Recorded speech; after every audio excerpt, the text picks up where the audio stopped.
Well, Jim, it's good to see you. And I know a lot of our clients are asking the question, what's going on in the world and how does that affect us and strategy? So it's good to be able to take a minute or two and have a discussion. What have you observed this week with the event of Russia invading the Ukraine? Sure. Thanks, Nathan. I think the scope of the events are a little bit greater than maybe the market was originally pricing in. Instead of just a couple of provinces that Russia was trying to reclaim, they took a broader initiative further into the country than most had thought.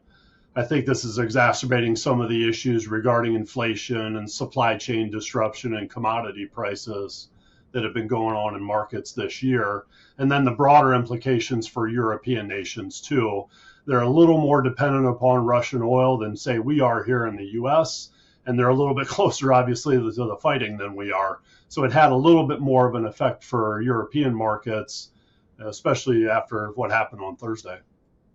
And we've seen a lot of volatility in all of the markets, but this has really been amplifying some things. What do you see from a strategic perspective for investors to be aware of? Well, especially here in the U.S., we've always got a pretty good focus on the U.S. We try and keep a little more global, but here in the U.S., we still want to see what's going to happen with the sanctions that have been put on. Will the rest of the OPEC nations be pumping more oil? Will the U.S. produce more? Will the Federal Reserve raise interest rates at the same speed and with the same scope that they've been talking about here recently? So all these things are going to have some effect on stock prices, but also bond prices here in the U.S. moving forward. And I know in previous conversations and also writings that you've provided for our clients that volatility hasn't been the norm for quite a while, but for 2022, it's come back with a vengeance. Is volatility Right. something to be expected, or how do investors navigate volatility? Sure, we've gotten into a little bit of complacency since the spring of 2020, I'd say. Markets just going up and to the right all the time. But I've talked about this, as you mentioned, there's volatility that goes on as a typical rule, of course, with markets, and this is no exception. We can't predict the future, but I will say that we're going to have some instances that are going to cause this volatility, whether it's interest rates, whether it's the whims of Vladimir Putin, whether it's what's going on in oil and gas. Something's going to affect markets. We interpret this information. We make our best impression as to what we think the future is going to hold, and we make decisions for investors based on that.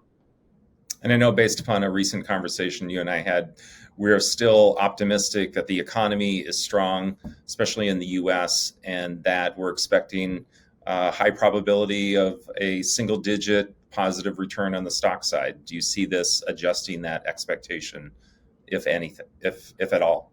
Sure. I still believe in the overall health of the U.S. economy. The GDP growth number was good this week. We had unemployment by one measurement of continuing claims, the best since 1970. We still have really good corporate earnings. The foundation of the U.S. economy is still strong.